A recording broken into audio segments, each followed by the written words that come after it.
Welcome to the Vidor Locksmith Show. We are live from here in Fort Worth, Texas. This was a grand opportunity for me, and I couldn't pass it up, so I had to come out here to Fort Worth. So I'm going to let everybody know, for any reason, if things don't sound right or look right, it's because we're doing our first remote show. I actually have to work with a separate mic, so let me know if you guys can hear me when it's sitting down or if I need to hold it up to myself, because my remote mic actually broke in transit, I'm guessing. It worked last week, not working this week. Anyways, we've got an amazing show for you guys today. We have the amazing CEO of MD America and Regular Joe CEO podcast host, Eric Waller, on the show today. Eric, thanks for being here today. I appreciate it. Thanks. It's quite the introduction. Well, we're trying here. So, guys, I'm going to check and see. Let's see here. If anybody can remote program, can barely hear you, hold it up. All right, guys, I'm going to go ahead and hold it up for mine. Hopefully, y'all really, nobody's here watching this for me. We all know that we're here watching for Mr. Waller. So what we're going to do is I'm going to get to my first question, get it done and out of the way, and then you guys can all listen to Eric. So, Eric, once again, thank you for being on the show. I do appreciate it. This is absolutely amazing opportunity. I know a little bit about your background. I've done a little bit of research. For everybody that's out there watching, right, give us a little bit background on who you are as Regular Joe CEO, and how did you become the guy that you are today? I'll address Regular Joe CEO first. So, okay, yeah. Regular Joe CEO started as a way to, I kind of worked through being a fourth generation blue collar oil field worker to the executive suite and ultimately the CEO. I didn't have a lot of advice. I had a lot of good work examples. I had a lot of good examples for great work ethic, but a lot of my very close circle and family didn't know how to do things like get the company rated at S&P and Moody's, or how to borrow a bunch of money, or how to handle a board of directors. They just knew how to do oil field services, oil field E&P work, and just good work examples. So as I kind of started looking back at how difficult it was to learn some of these things, Regular Joe CEO was really just a way to kind of memorialize my journey in leadership and try to provide any advice to people like me who felt like they needed to do more or could do more and wanted some practical advice. There's tons of self-help books, there's all that stuff, but I just kind of was trying to keep it clean and simple, and providing that, just providing my experience to people who wanted it, who were aspiring. It wasn't a show for other successful entrepreneurs. It was for the person who's sitting in their living room in the evening thinking something's missing. I think I could do more, super frustrated with how their company's being run, or their department, or their manager. And ultimately my journey started with, into leadership anyways, was just being really frustrated with a boss, and just one day saying, if this guy can do it, maybe I can do better, and that's kind of how it started. But how I got here was I struggled with school. I was a smart guy. I just struggled with the structure of formal education. I didn't finish high school, and I went to work in the oil field. And it was a great, growing up in Odessa, it was definitely an option. I made a good living. It supported my wife and 3 children. But it was just, I got into skilled trades, and I started working on gas compressors. And one of my granddads, that's what he had done, and so he introduced me to the work, and got me a job in a challenging environment, in the late 80s, 89, 90, to get into doing some work. And I just took that and ran with it. And for a lot of years, that's what I did. About 12 years, I was a natural gas compressor mechanic. So I did low speed overhauls all over the country. I worked as a millwright and upstream in refineries and gas plants.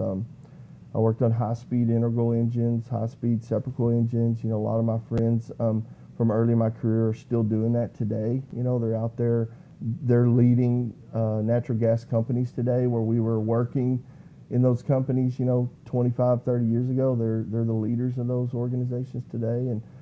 And then, kind of around 2000, so that's like 89, 90, kind of around 2000, I kind of made some life changes and started to get a little more serious about maybe I need to get a little more serious about meeting my potential, if that made sense. So maybe I wasn't realizing my potential. I'm an intelligent guy, I had a gift, and I really was kind of wasting it. So I took a job with BP, and they had education reimbursements. They had a better schedule, less travel. You know, I wasn't on the road for like I was.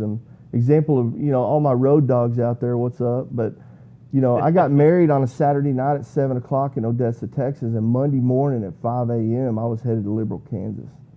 You know, so that's how my life was. They called, I packed, and I left.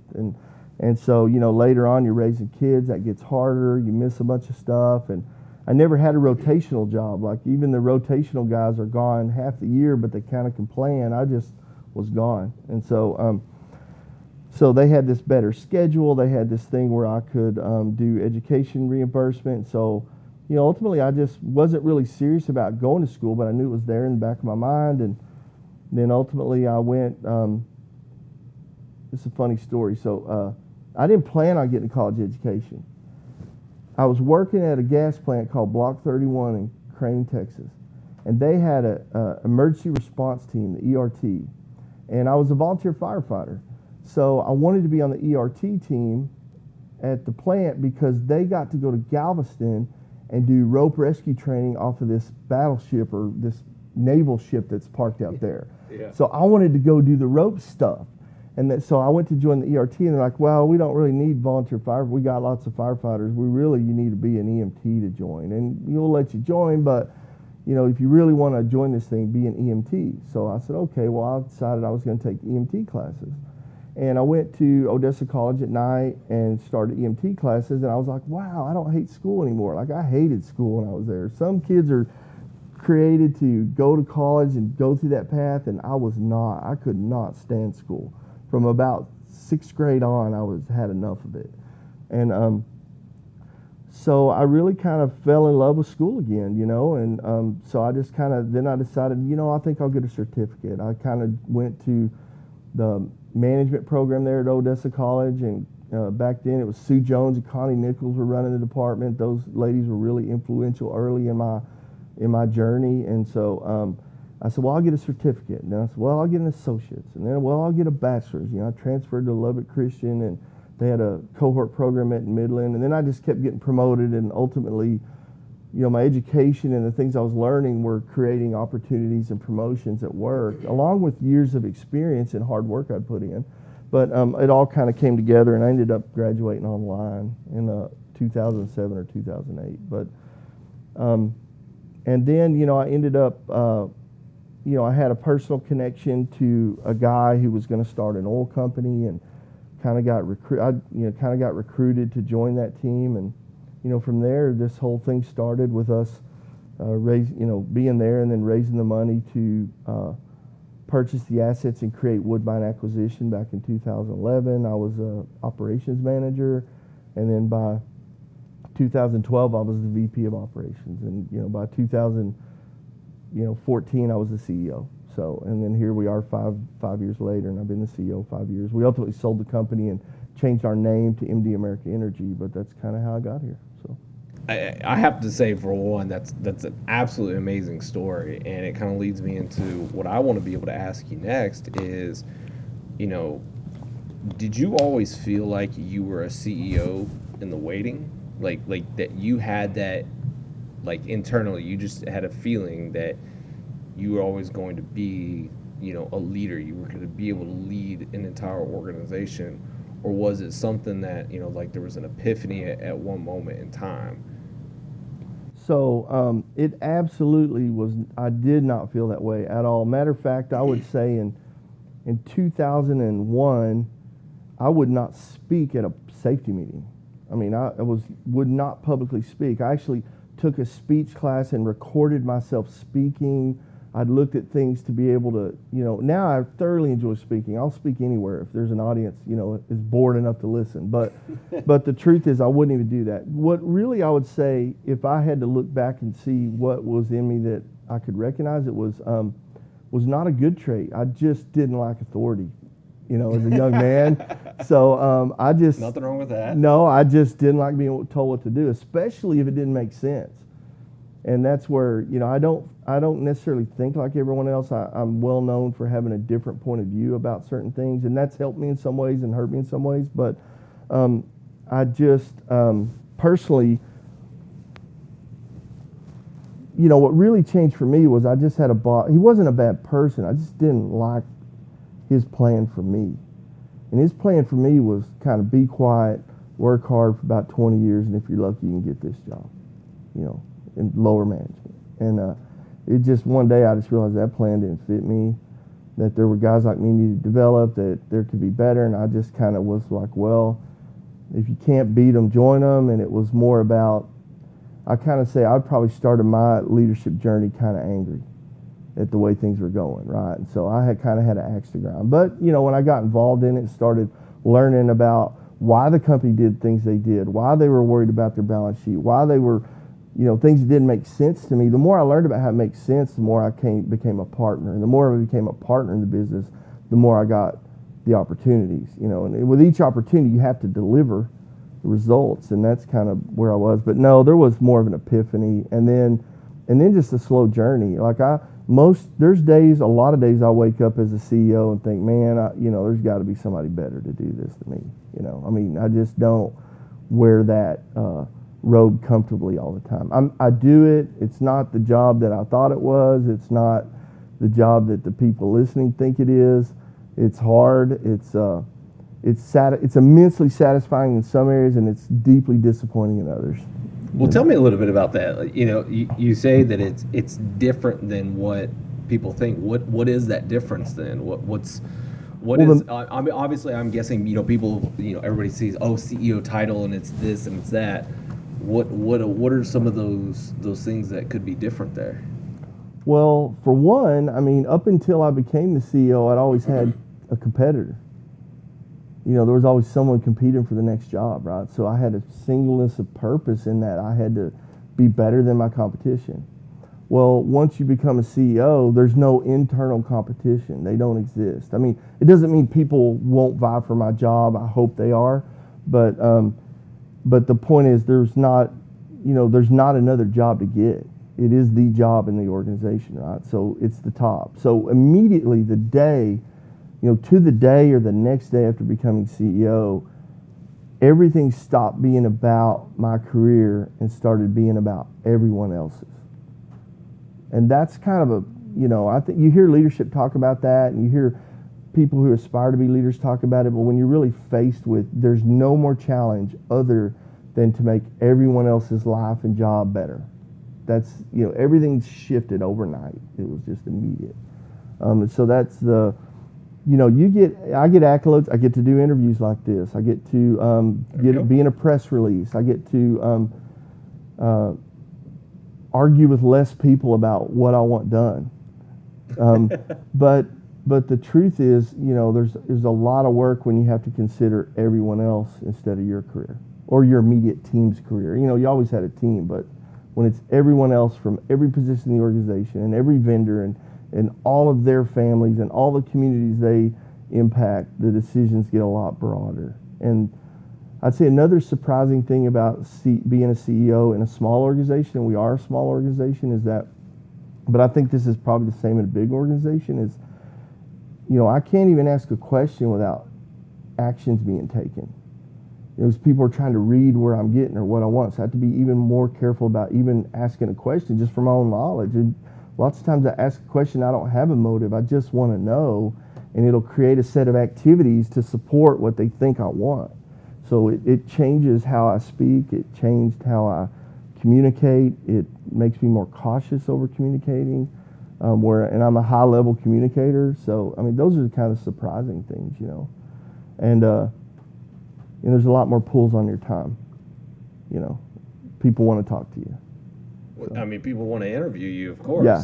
That you're the guy with all the information. So yeah, everybody's wanting to get a quick minute. So let me stop real quick, and I'm going to tell everybody, hey, anybody that's watching this, I think we've got up to about 45 viewers. You guys, please share this. Let other people know. Let other people, get the opportunity to be able to ask Eric some questions.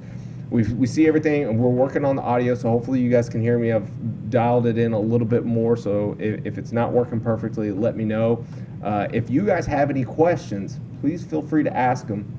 This is your opportunity. Like you said, he's limited on time. This is your opportunity to be able to get the chance to ask some questions here. So I wanted, you'd mentioned something a little bit there about like vendors and stuff. How do you guys go about selecting, vendors? Because you've got time, your employees have, or you've got limited time, your employees have got limited time. You've got to get stuff done. We talked about this a little bit prior to the show. Like, what are some of the things that you guys are looking for in how you make that selection? So I'm gonna answer. This will be a long answer. It depends on our. Talking. It really depends on our activity set. So when we're doing something new, like last year, we started to develop our Eagleford Shale Horizon, or Woodbine Shale Horizon. We had drilled about 7 wells over, a 7 or 8 period, but we really weren't technically that good at it yet. And what we did is we went back to the beginning. And so if we're doing something new or we have a small activity set, we're running 1 rig right now, then we want vendors who we're kind of their most important job to some degree, or they're really great at what they do. Whereas in 2014, when we were running 8 rigs, we wanted vendors that had a large depth on their bench, because I needed to multiply that effort. I needed larger vendors who could pick up the 2nd, 3rd, 4th rig. So the guys who were with us initially that were a 1 or 2 rig shop type vendor couldn't expand. I had to leave some of that and move to a larger vendor that could expand. So now we're back to a smaller. We're looking for vendors who we're one of their most important jobs in some cases. It doesn't mean we don't hire large companies, but it really depends on what we're doing. So we, that's kind of it. The second thing is we look for, I have a deep respect for large organizations, but if I have a problem with a vendor and I get the standard BS, we're working on it, the slapstick answer and I run into bureaucracy, I don't have any patience for it. I want solutions. I'm paying for a service. I don't care about your organization's problems. And I don't want to sound ugly, but if it's anything other than to do with my business, it's not my problem. And I'm very clear with them. I don't care about any other E&P company. I don't care that you're trying to you're working with my competitor and you've had to share people. I don't care. I want what I want and what I'm paid for. But the other thing is we're pretty well known in the past for being relationships. So once we hire a vendor, we really view it as it's kind of their work to lose. Now that's not intangible products that are like a product that we can bid and it's an item. If you're buying a 90-degree elbow, carbon steel elbow, look, I can buy those anywhere and I just want a great price and I want to make sure I have security supply. If I'm buying a service that takes technical people to do and it all does, I want somebody that's going to give me their good people, keep them there. If you're a vendor and you're working for us and your idea is, hey, I'll get this, I'll put my good guy in here and then eventually I'll train a guy, move my good guy out, we'll just move you out with the good guy, right? Unless you really train the guy. Look, I get it, and it's unfortunate. For me as a CEO working in the service industry as a contractor for, a lot of my career, it's kind of good for me to understand how the service industry works. It's kind of bad for the service industry sometimes. But also, I have a great respect for them in that I understand the challenges that they deal with, but also looking for that. The second thing I'm looking for is, technical competence. I need technically competent people. Doesn't mean you have to be the most polished. It doesn't mean you have to have the best corporate presentation, but you need to know what you're doing and you need to be concerned about it. That's kind of a broad answer. I think there may be more specific questions in there I could answer, but that's kind of the broad view of how we do it, depending on our activity set. I liked how you mentioned, previously was the problem centric, like you don't care about their accolades and stuff. You care about them coming to you and being able to solve your issues. Mm-hmm. Yeah, if a vendor wants to approach me, and they do, and look, unfortunately, especially for the LinkedIn community, I get inundated with messages. It's really difficult to respond, but I appreciate them. It's just, but if a vendor, the best way to approach me is to know about a problem I have and bring a solution to that problem. if you're I know yours experiences around MWD. If you're an MWD provider and you tell me I've got a great MWD and a great MWD team, guess what? That's what all your competition's saying. I'd rather you did some homework and understand that I have a pulsar problem and you've got a better pulsar and you've got, or if you're a directional company that you've drilled a curve in one run consistently for my competitors in the region, and here's why you can solve them if I was having problems with curves. Or if you're a mud provider, are you aware of a mud problem? It means you've done your homework. If you're just blanket mass marketing me, you're not going to get an audience with me just because I don't have time.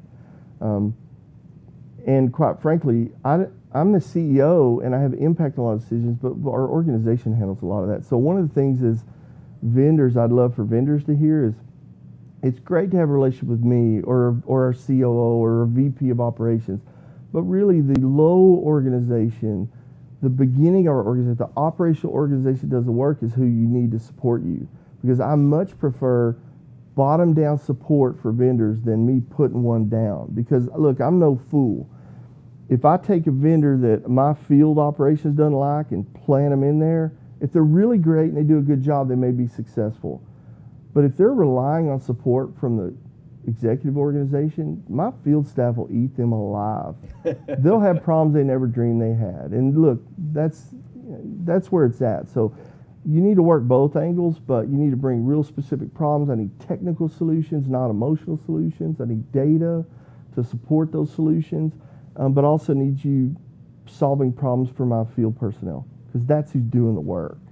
Or if you're a technical vendor, solving problems for my geologists or my engineers or my accountants or my land teams, right? But that's who you need to be supporting, not getting my attention. I'm not interested in going to a football game, So.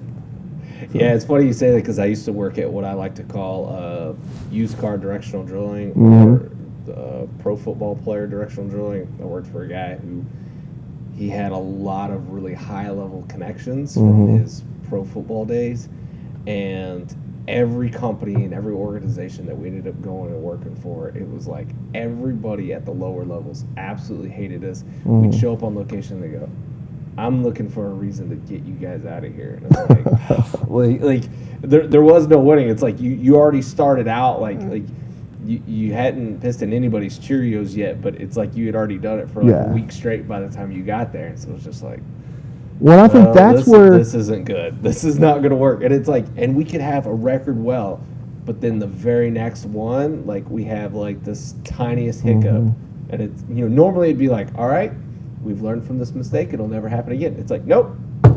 Yeah. You guys are out. It's like, well, and as a CEO that worked in the field, not only I didn't mention I did gas compression, but when I started over at BP, my title was laborer, and I built. I worked on a company roustabout crew, which a bunch of them don't have anymore, right? So I built tank batteries. I, helped run pipeline. I screwed line pipe together. I lowered and raised, and then I did relief. I was a relief pumper, and then, then I did well work. I ran 4 pulling units in southeast New Mexico, and then I went to Wyoming, did a huge construction projects, for 220 well a year drilling program, and so I know how the field works. And so I'm not saying I won't make a change, because the other problem with that is if you're a vendor, if you're really comfortable, if nobody likes to change vendors, it's really hard on my organization, right? Because they rely on our vendors to do work and they rely on that expertise. So if I change one, it's difficult on my people managing work. So, but I will do it, but I'll take the time to explain why it's important, but for the most part, you just need to be bringing real technical solutions and solving our field's problems, not mine.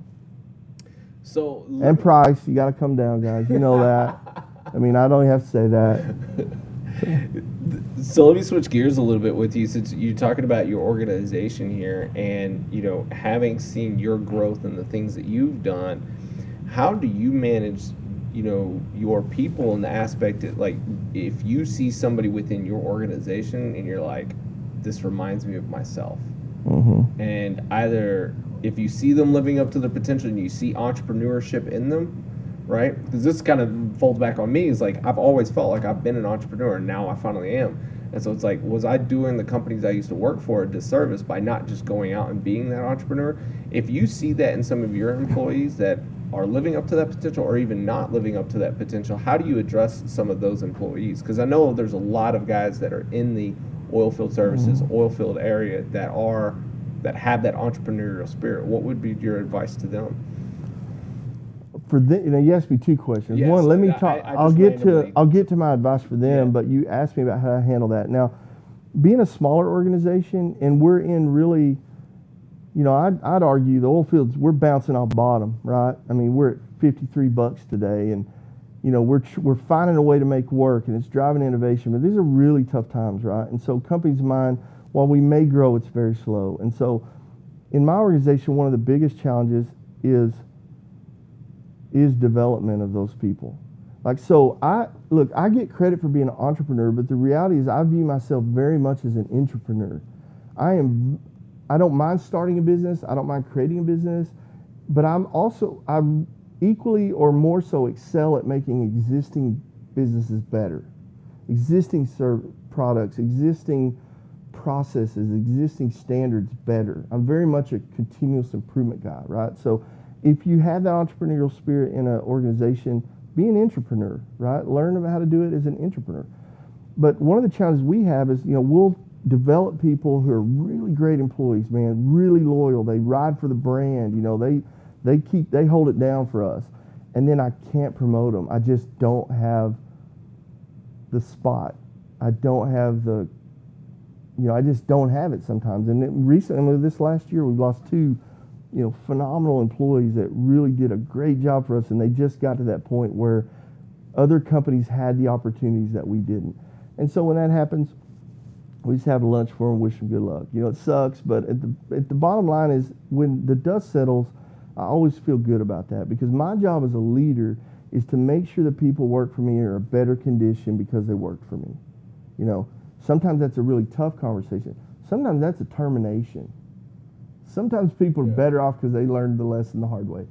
But ultimately, if they pick something up and they're better for it, that means I've done well. If I send an employee out here that's worse off for having worked for us, I failed. And I've done it. I'm not perfect. So, but that's how we handle those. I love people who are looking for opportunities within the company, right? The advice I'd give to those people is, I kind of got stuck in this rut for a while in my career where they'd say, hey, Eric, we think we're going to let you do this. And I'd say, well, what's the job description? What's it pay? What's that? Just look, if you really want advice, here's the advice. Just do the work. The pay will show up. It may not be there, but without that experience, you're not going to get it. So take every single opportunity. Load your wagon as hard as you can. Reach out to other departments. Find other work. Find solutions. Find ways to make the company better. You may have a crappy boss who's not going to reward you for it, but he could get gone. You could be ready, or she could leave and you could be ready. But if you're going to sit around and wait about, oh, you're going to ask me to do this, what do you pay me? You're just going to, the guy like me who'll do it for free is going to get the job. And eventually the money will show up, right? So I always, a lot of people disagree, but I'll tell you this. From the day I started running a 90-pound jackhammer 12 hours a day at Curly Cohen Associates at 17 years old to today, they've never paid me for the work I did. I never get paid enough, right? That's where you should be. You should be doing more than you're worth. I'm not saying let people take advantage of you over long term, but I'm saying if you want that next role, do the work, because it's like exercising. You have work muscles. You have to exercise them to get them stronger. You have a work brain. You have to practice. You can't just wait on this formal role and then get it and then everything's fine. You can't read a book into it. You can just do it. That's the way to explain it, I think. And if you want to jump out there and start your own company, do it, man. I started my first one in 1998, filed bankruptcy in 2001. They hauled my wife's car out of the driveway. It was a sad day. Oh, wow. I almost lost my house. And then I went to work for BP and licked my wounds. But what I learned in that process was I was a really good gas compressor mechanic, and I knew nothing about running a business. I knew nothing about cash flow management. I knew nothing about debt management. I knew nothing about market share. Nothing. And I lost, a lot, right? But do it. I mean, you're only going to live once, and you don't even know how long you're going to live. Go bankrupt. Lose your wife's car. You know what I mean? Because somebody's going to Now do that's it. some advice right there. Look, I Go mean, bankrupt, lose your wife's car. go for it. If you feel that strongly about it, go for it.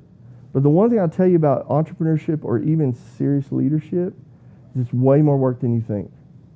Like, if you're not committed to work, don't do it, man, because it don't let go of you. It's 24/7. If you're not doing it, you're thinking about it. And somehow you're going home as an executive and you're not thinking about your employees and your organization, I have little faith in your ability to be successful. You know, it's that big of a commitment. I can say this in my entrepreneurial journey, that when I broke off on my own, I didn't feel like I was doing more work than I had ever done before at some of my jobs. I was like, I'm doing as much, or actually I might be doing less work than what I've done before, as far as how much like how hard I'm having to push myself. Because then I got to the point where I was like, I'm not having to push myself to do this, right? It's just like, I'm just doing what I like doing. But I was like, I was doing it all the time. And, you know, it's like, I'd get home and I'd be there with my girlfriend, and I'd just be kind of dozing off or just gazing off. And she's like, you're thinking about work, aren't you? I was like, yeah, I am. You know, I'm trying to be creative and think of something new, or, you know, something I could do, you know, start a show or something, you know, like, but that was always the thing. It's like, you know, I actually struggle now trying to turn my brain off from it and say, like, okay, let's take a 6-hour break away from this. You know, it's like, I always want to be able to think about it, because because now I'm in control of my own domain. It's like there's all these ideas, all these different things that I can do. And now I have to prioritize all of those creative things and to be able to take a step back and go, okay, do just this one. Okay, that's the one we're gonna do. Okay, now turn the brain off and, like, let's go work out, or let's go do something else and, like, get my thoughts off of it. So it's good to be able to hear that, you know, and I definitely recommend anybody watching, you know, if you've got an idea you think's worth going for, go for it. Just give that shot. Might need some financial engineering on the home front first, which is good, but you know, do it. So what would you say to, like, you know, to some of the people that are out there? So, like, a lot of people have gone through or in a similar position to what your initial career development was, which was either no formal education, you know, through college or something. You know, I'll see online all the time. It's like, oh, a piece of paper doesn't matter, or this, that, or whatever. What would you say to some of these guys that have been in their careers, that maybe they've got, you know, 10 years, 20 years worth of field experience, you know, that are technically sound at what they do, to be able to make that jump into leadership role, to leading a company, to venturing out on their own? What do you think some of the things that they should start doing is? Well, I mean, you may be technically competent at a certain operation, and this applies to anybody, and not the oil field. I mean, you can be good at whatever you're at, but you better understand how businesses work, and you better understand, you know, the theory and the practices behind, you know, managing your cash and your debt, and you better know, you know, the difference between debt and equity and revenue and income, and, you know, if you don't know those, just take a class. I mean, look, I think college education matters. Well, as a young person, if you're taking the track to get a degree and go to work, that's a perfectly good, successful track, and it's proven time and time again. But to be a successful entrepreneur, you don't need any of that. You don't have to have that college degree, but you better have the education. I mean, you know, that's what I got. I didn't get promoted at BP because I got a college degree. I got promoted because my education helped me provide better outcomes for the business. The things they did, I said, corporate's so stupid.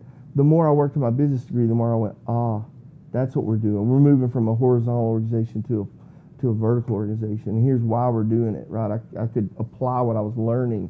That was a huge thing for me. But and you better be educating yourself at all times forever. I mean, if you're not committed to be a lifetime learner, and I'm not saying you have to take classes forever, but you better be finding something you're interested in learning, because if you're not, you know, I'll give you a good example. Somebody told me, we had an employee one time who said, you know, he really wants to be the CEO. You know, he wants your job, right? And I said, good. because good. And by the way, if he can take it from me, good for him, you know, because if you're not learning, get better in your business as a leader, the next guy is. Your competition's learning. And if you're running an organization, the other organization that your competition is learning, getting better. And if you get comfortable and you're not pushing the organization or yourself, you're going to get eat up. It's just a matter of time. I mean, you want to put on a heavyweight belt, you better be working out to keep it. And but the same thing, I'm not talking about going and IPOing and run a large oil company. If you want to run a Etsy shop, I mean, whatever you're doing, you know, do it well and pay attention and learn, because your competition is. And I think that's an important thing. If you don't hear their breath, you know, behind your ear, you might be in trouble. So I've always taken the standpoint as far as, you know, education and even the college or formal education thing is that if you've gotten a college degree, I think the biggest takeaway from that is that you now have the ability, personally, you have put yourself through enough that you should know how to learn. Mhm. How do you learn best?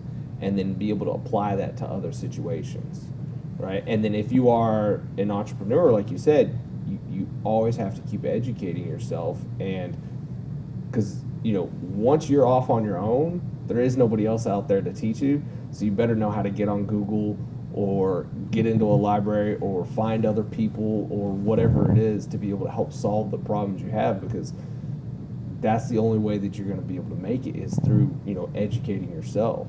And so it's great to be able to hear some of those things, because it's like, yep, I've been going through that. You know, I was like, there's certain programs that I had to start, you know, getting involved with my business that I had no idea how to use before, but I was like, I don't have the money to pay somebody else to do it. I was like, all right, $19.99 a month online course. It's like, all right, we're going to start taking this and kind of going forward with it.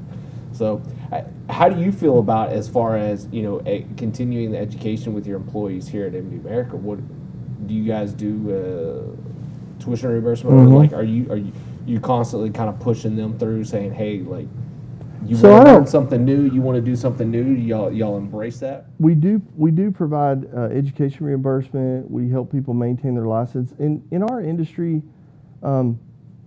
a lot of people we employ are very technically competent, and they do have those degrees, you know. So I'm be careful. I'm not dismissing those. Like our geoscientists, our engineering professionals, our accounting professionals, you know, they have a very technical skill set that they learn through that, and they also have continuing education requirements to keep those.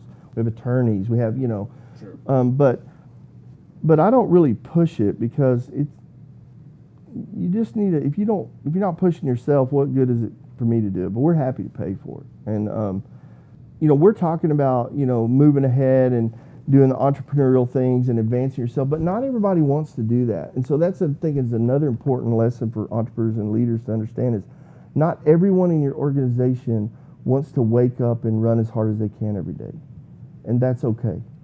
You know, if they're doing a good job, let them just do a good job. It's fine, you know, and if they just are at a place in their life where maybe they have so much focus on their children or their other things that they need to just do a good job and not advance, it's all right, you know. So I don't push it. But if we see somebody that's wanting opportunities and they're vocal about it, like that's another thing. If you're a leader, or if you're asking if you work for me, but if you're working for somebody else and you're like, why don't they ask me to do that? Because they don't want to ask you. They want you to take the initiative. Take the initiative. It's not because I won't. It's like, I don't want to be rude and be like, hey, how come you're not advancing your life or your career? Maybe they're just happy doing that. But if they're sitting around waiting. That's kind of an awkward question to be asked. Well, I mean, that's kind of what you're asking in the big picture, right? But the reality is, I'm like, I'm okay with you being okay with your station here. And if you want to do that for a year or two and get better at that job, that's fine. But if you want more opportunities, you need to be vocal about it, and you need to be a little focused about what that might be. And if you're doing good at your job, we'll help find those opportunities for you. But if you're waiting on me to tap you on the shoulder, I don't even know you want it. And neither does your leader, someone else, right? So that's kind of one of the things that happened to me was we just had our VP operations retire 2 days ago. 37 years in the industry. But he was my manager's manager, 15, 18 years ago. And I applied for a job, and this is how the interview went with him. I was so excited. I was applying for this operations manager job, and I was a relief pumper. I was a roustabout and a relief pumper. And here's how my interview started.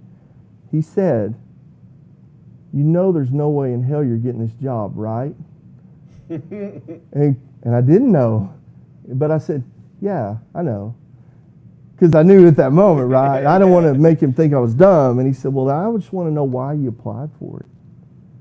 I said, "Well, because they're trying to make me a full-time pumper, man. I'm just not cut out for it. I'm not threatening to quit, but if I get put in that job, it just doesn't fit my personality, my ambitions. I'm just going to lose it. And I love working here, and I don't want to get lost and end up going." And the guy called me back in a couple of days and said, "Hey, you willing to move?" And I said, "Yeah."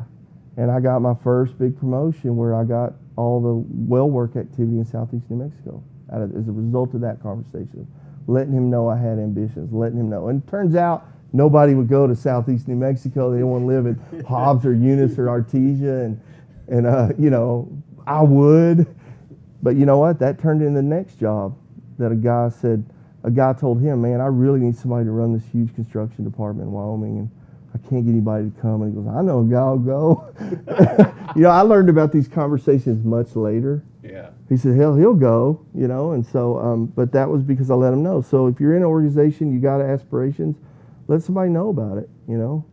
Willingness to do the work that nobody else is willing to do. And go the places and take the schedules, and yeah, that was instrumental in my rise because it was a shortcut. Because the other plan was hang around here at this spot 20 years and maybe you'll get lucky. Maybe that's not even really the shortcut. That's just, the standard way of being able to do things is that if nobody else is willing to do it, the person who steps up and does it, gets to be the shining star. Well, here's what I tell people. If you don't have a plan for your life and career, they have one for you. And it's just do the work, don't make waves. We'll give you a little more work for less money than you think. That's the standard plan. That's the corporate plan. I'm not dogging corporations, but we don't have time to go try to develop everyone and do all these things. I mean, we have a plan, and I don't, but the point is most corporate organizations have a plan of just do your job well, and if you don't make any waves, you can keep it, and hopefully you don't get laid off or sold, and then you can be around. And I think most people that plan doesn't fit. And most people, though, I'm probably getting a little more philosophical than it should be, are really upset about that plan. Bring it. They're very upset about that plan, and they're very angry about corporate America, especially in the E&P world, because things changed so radically 20 years ago, and they continue to change for us, right? And they're upset that the stability they had went away. But I'd argue, you're in charge of your own life. I'm not in charge of your life. You don't have to, you're in charge of your own life. Make some changes. If you're not happy with it, do something about it. And if you don't be mad at me. It's just easier to be mad at corporate than yourself. I would say it's hard to be mad at you. Yeah. Oh, me? Oh, trust me, there's people mad at me. I wish they weren't. I don't treat people with ill intent, but there's some of them that, are pissed off at me. But not that work here, but, in my career. I had seen in one of your prior interviews that you talk about, like, creating your futures based on the decisions you made today and how you changed your path. What do you think was one of the most instrumental decisions you made? Well, I can answer that very clearly. You heard me mention Connie Nichols and Sue Jones at the Odessa College Man Department. They said to me the following statement. They said, the condition your life's in today is a direct result of the choices you made yesterday. And that seems like a basic universal truth when you hear it, but it's the first time I'd ever faced that truth and even understood it. I was mad at corporate. I was upset about the opportunities I wasn't getting. And I kind of internalized. I said, okay, if that's true, if the condition I'm in today, the position I'm in today is a direct result of the decisions I made yesterday, if that's true, and I believe it is, then it also means that I can make different choices today that create a different future for me. And I started calling that future 2. I could create future 2, but if I made a different decision, I could create future 3, and it just created an endless array of futures that I could choose for myself. And that's when I started making different decisions about my future. And those small incremental decisions resulted in, what's happening today. So. So that moment there at Odessa College. was the light bulb for me that I was not a victim of circumstances. I was in control of my future. It didn't mean that I made the right decision or it was going to turn out the way I wanted, but it meant that I could sail my own ship. So you guys hear it first, Odessa College.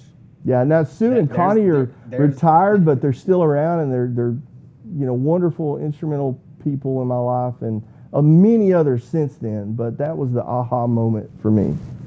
So there you guys go. If you want to make some life changes, just go down to visit Odessa College. Yeah. There's lots to be learned there, obviously. Yeah. So we've got a handful of questions in here. Let's see here. So Representative says, awesome being able to level down to earth with everyone. Rarity nowadays, especially someone that holds such a high position, a lot of respect. Okay, so it wasn't a question, but there we go. Thank you. Okay, so here we go. From David Boyd says, what would be the game plan for someone who wants to do like you did and pivot mid-career to pursue an executive management role for the first time, not just in oil and energy? So for me, when I talk about I went to work for BP, what I did was I gave up a good 10-year. I was a senior service technician. I was respected in the industry. I made good money. And quite frankly, the big pivot for me was I went to work for, well, it was actually Arco. We got purchased by BP, but I went to work for, the Arco Heritage component of BP as a laborer at a significant pay. I mean, I just rolled the dice, and not everybody can do that or is willing to do that. But if you're done with what you're done with, be done with it. If that makes sense. So, I kind of created this. This is one of the few things that I've created. Everything else I've heard somewhere else. But I said, there's 3 rules when you get a new job or a new manager or new position. And the 3 things to live by are, number 1, learn the rules of the game, because they just changed. You got a new manager, the rules changed. You're mad because they changed? I don't understand why. Did you think they were going to be the same, really? If you're going to be the manager, would you leave everything the same? No. So learn the rules of the game. Number 2 is decide if you want to play. And if you want to play, number 3, play to win. And if you don't want to play, shut up and leave. Right? Go. Don't stay there and bitch and be miserable, because your coworkers may not agree with you. They're so sick of hearing it. Right? And you're just miserable. Just get some nerve and go. And that's what I did. I said, I'm going to start over.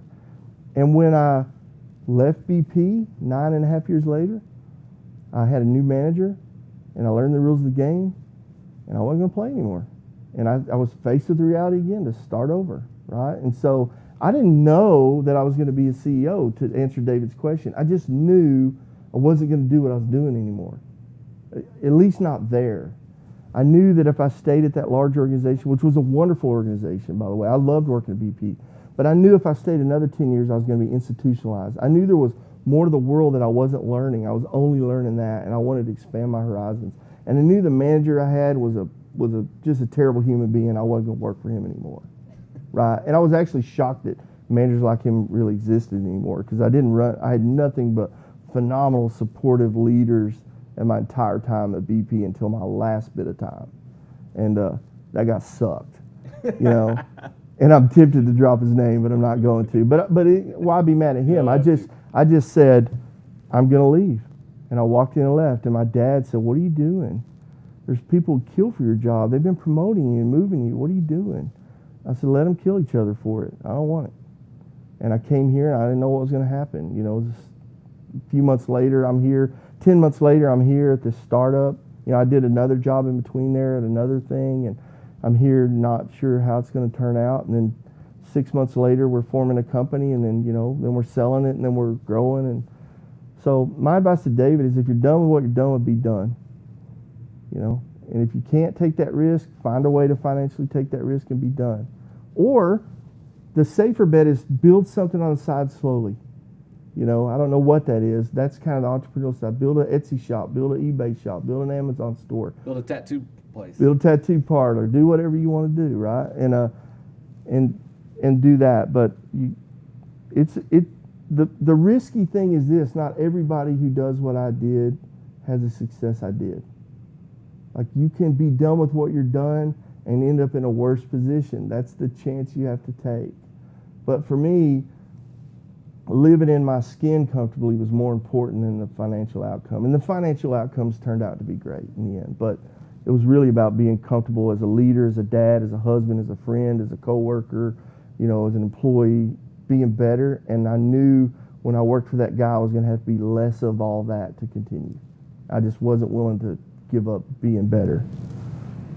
Yeah, so without taking risks, there is no reward. No. So if you stay in that same position with that you know there is no true risk involved in going to work every day, then you can't expect to be able to achieve Right. the ultimate levels of quote unquote success, or Right. whether that be more time with the family or whatever, Mm-hmm. financial freedom, those kinds of things. Without taking that leap, then it's just not going to happen. Yeah. So I love to be able to anytime when somebody talks to me about being an entrepreneur, like, man, if you don't take the risk, it's Yeah. never going to happen. And they might haul your wife's car out of the driveway and you file bankruptcy. I mean, I'm glad you can smile and laugh about that now, because I'm guessing that was a very difficult time. that was terrible. Sucked, It was a huge blow to my ego because, man, when I started that company, I was a cock of the walk, man. I mean, I was like, I got this company, and then pretty soon, like, hey, what happened to that company? Well, You had the Ric Flair. yeah, I lost my title belt real quick. So tell me a little bit about this. Tell me about, do you take some of these leadership and these entrepreneurial things also into, running a tattoo parlor? Well, let Does that me be mean- clear about running a tattoo parlor. What really happened was there were two brothers running a failing tattoo parlor because the owner was absentee, and I helped those two guys start it. So what I really did was just invest in the back end.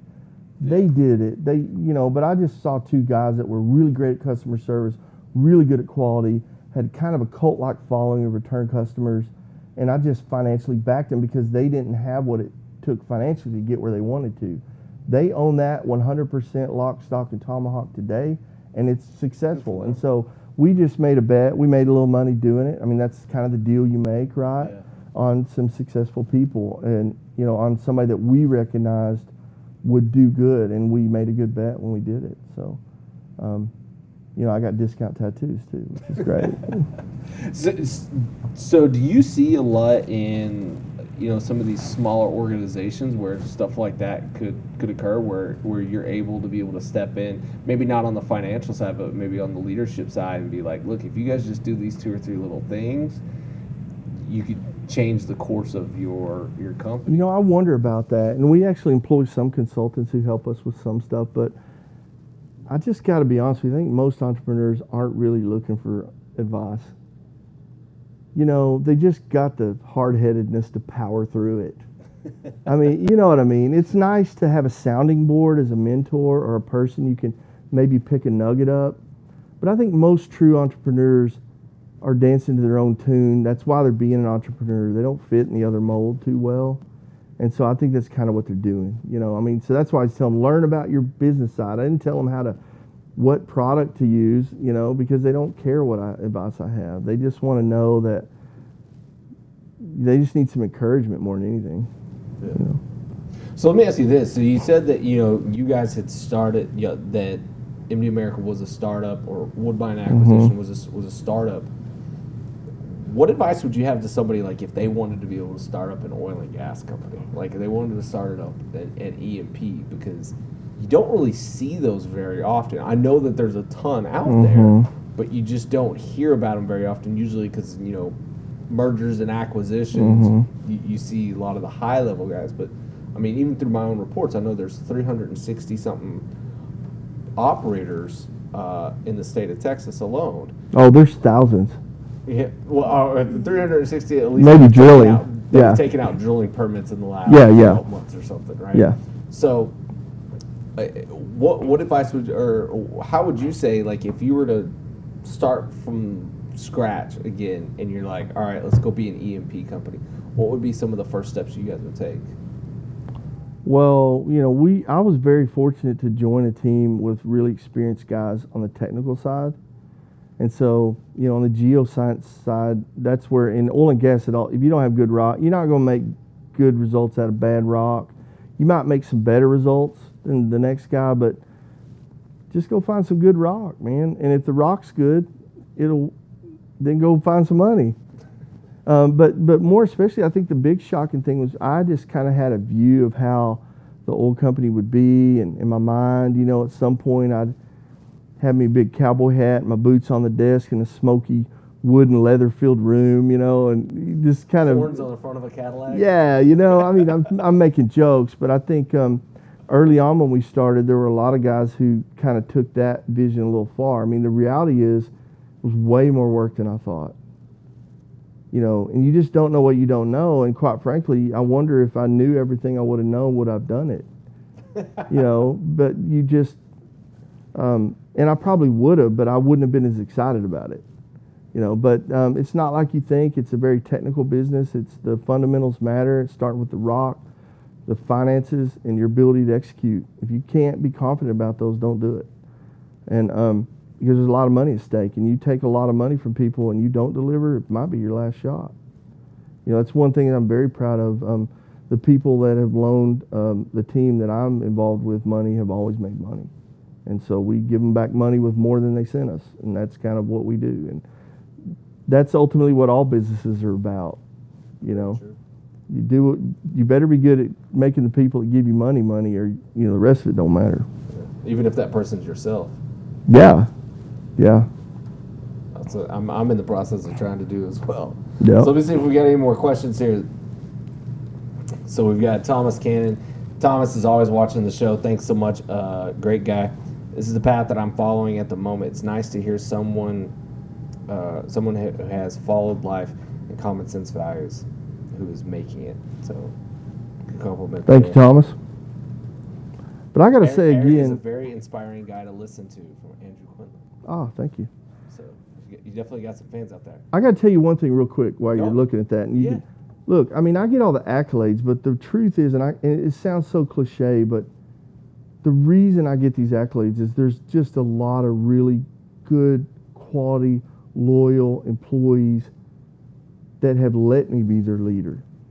You know, you don't get to be the CEO. You get allowed to be. You know, you don't take that brass ring. They let you take it, because if you don't have, you know, it doesn't mean they love everything you do, but if your employees aren't supporting you, you're not going to hang around, right? And you're not going to deliver results, and you're not going to.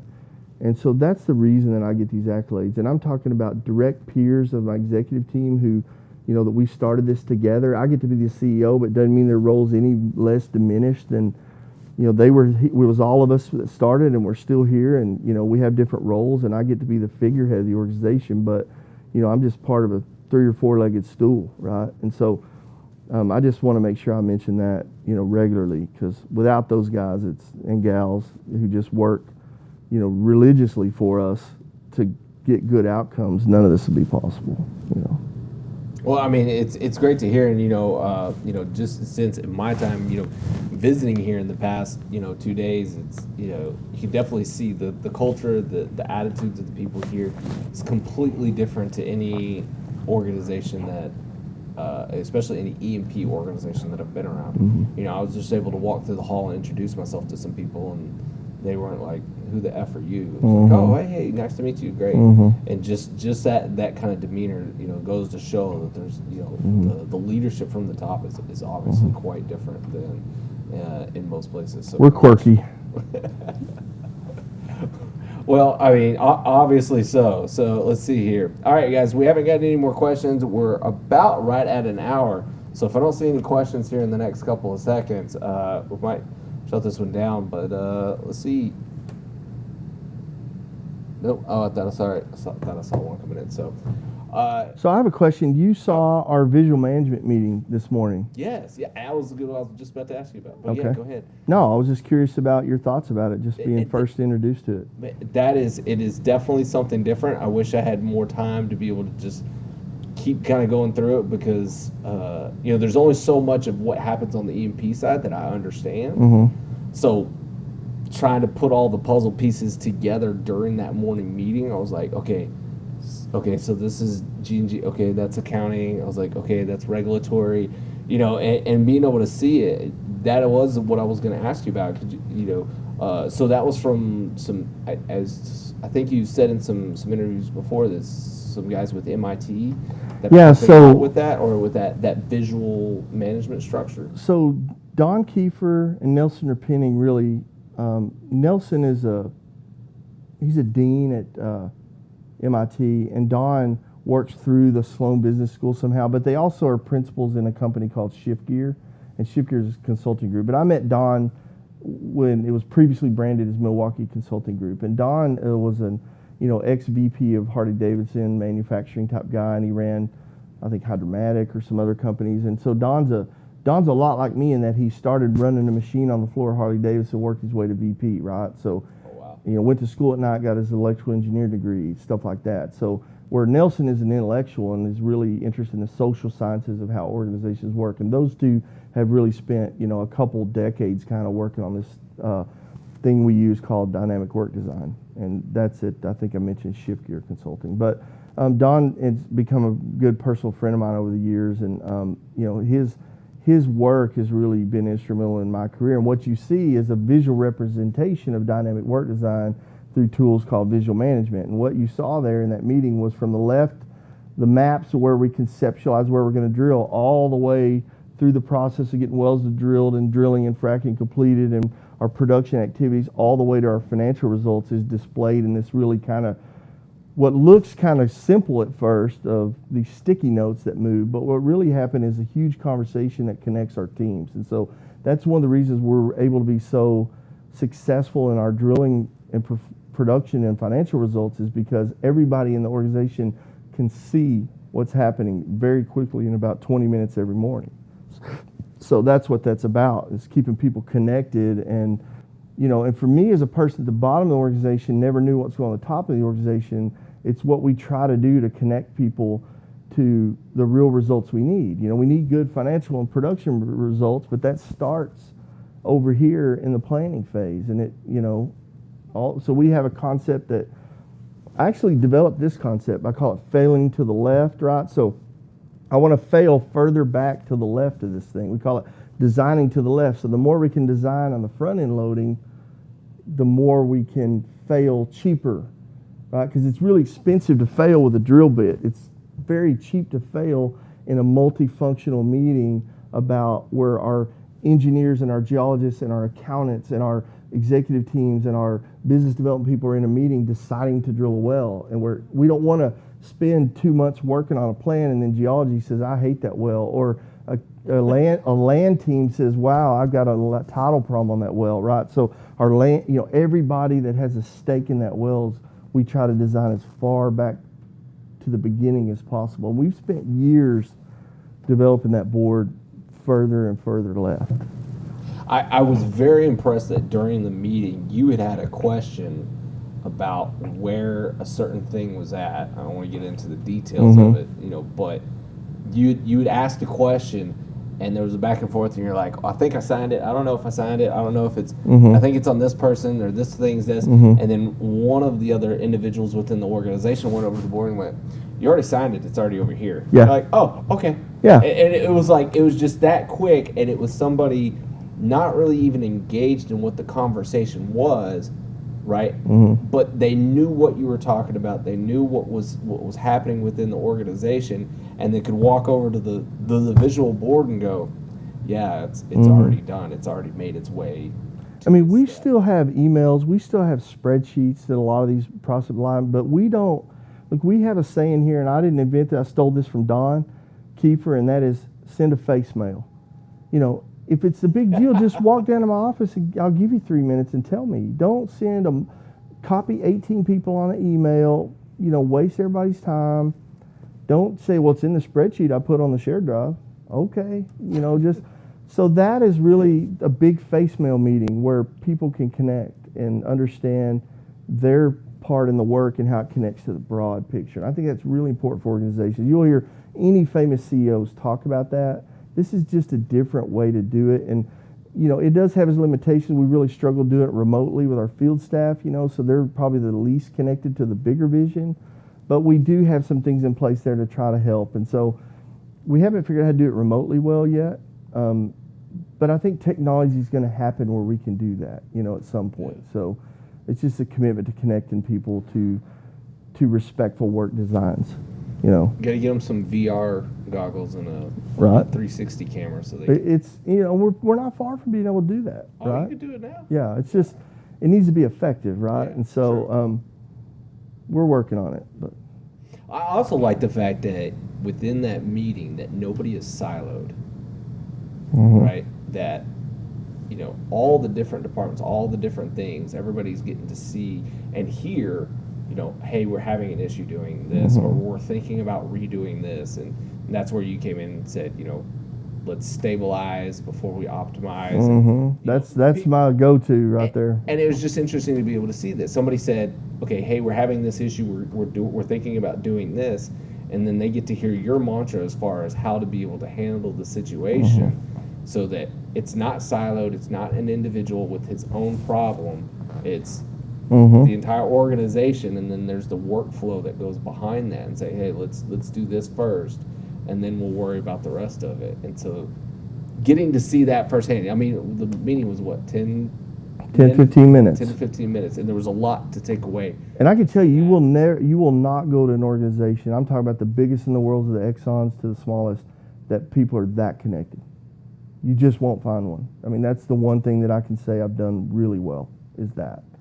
People are connected here to the work. The other thing is that visual management and those conversations support a continuous improvement culture. So you heard about a pretty big change being presented this morning is what you're talking about. And I said, no, we want to stabilize before we optimize. It doesn't mean I don't want to see their change. I just think it's too big of a jump. So we're more about small incremental improvements, right? You eat an elephant one bite at a time, And so 1% better, 2% better, 1 hour better. That's where the real victories are won. There are paradigm changes and step changes in technology that give us these big things, but for the most part, I'm a true believer in that repetition creates efficiency. You can do something kind of wrong, but you can do it really well and faster, and then you can work on form, right? So we just do small incremental changes so we don't create random number generators in our business. We want to know what change happened and why. And so it's very small, and that's kind of really our strength especially around our drilling results. Or, every well's a little longer and a little better, and it's a little bit. And then you look back over time, and you're like, wow, and it's less risky to change that way. And a company our size can't afford the big giant technological risk. We live and die by the next well or two, and so I have to just make small incremental adjustments. Just taking a little bit of risk, but continue pushing forward. Yeah. I'll have to say this: if anybody, I don't know who else y'all invite to those meetings or who else can see it, but if anybody else gets the opportunity to, it's absolutely amazing. And I'll get the information from you as far as the consultants and stuff to be able to put out there. Maybe we can get one of those guys on the show to be able to. They're pretty awesome. They're up in Boston, and but they are.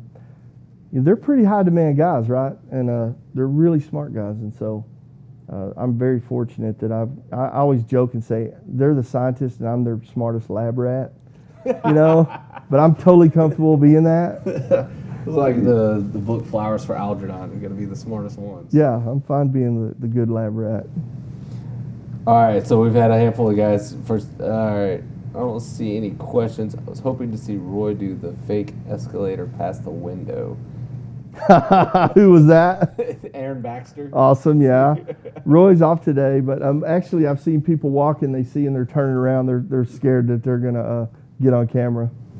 Well, it was nice because I had Justin and Emily that were like flagging me saying, the audio was low and stuff. Awesome. Back over here to make sure things. So big shout out to both Justin and Emily and Dina for helping set everything up, but definitely to Emily. She came in and Emily was actually your body double this morning. Oh, I was setting up the cameras and stuff. I was like, hey, just sit here for me and act like Eric. And she was like, hi, I'm Eric. That's funny. So she did a great job. So thank you so much. All right, guys. Not getting too many of the questions. We've still done had an amazing show here. Thank you so much, Eric, for letting us come in. Thanks for coming. Appreciate it. Any last little bit of what you'd like to plug out there for you? Regular Joe CEO on Instagram, on YouTube. Facebook is the biggest kind of place for it. Yeah. If you really want to be able to interact with this guy, follow him on Facebook. Regular Joe CEO. At Regular Joe CEO. Follow him there. He's always putting stuff up. I think he's working on a 100 push-up challenge right now. He wants to do 100 straight good push-ups in a row. Yeah, and I don't know if I'm going to make it, but I'm at 20 right now, and I have like 6 or 7 weeks to get to 100. But you know what? If I get better, it's better, right? So Incremental improvement. incremental improvement. Incremental improvement. Yep. So for anybody else out there that's working on their fitness that wants to get in on the challenge, I think I'll start mine on Monday, Yep. and I'll go. I'll just let the. How about this? I'm gonna let the beard keep growing until I can do 100 straight push-ups. There you go. And That's how I got this one. I'm at 20. Awesome. so yours. I mean, after you hit 100, are you gonna shave the beard? No, no, I love this beard. It's all the hair's coming off my head. It's growing out. It's just part of getting old. Yeah. I've always thought, if I'm just gonna get the laser hair removal, I just want to get it on top of my head so I can just be like, it's done, it's gone. I've moved on, but the rest of the hair hasn't. Yeah, So. yeah. All right, guys. Thanks everybody for watching. Eric, thank you so much for being a part of the show. We really do appreciate it.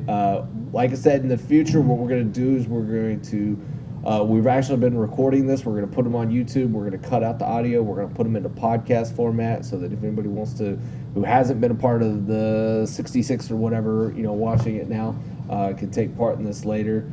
And so Eric, thank you so much. I wish nothing but the best of luck for you and the whole team here at MD America. And Same to you, bud. And if you guys are trying to get into contact with him, remember you got to work your way up and look for the bottom guys. And then if you're looking to be able to make a change in your life, start with the decisions you're making today. So I think that's some of the big takeaways for today. So thank you, sir. I do Thank appreciate you. it. And guys, as always, know your industry. All right, now I got to do the little outro thing. So hold on.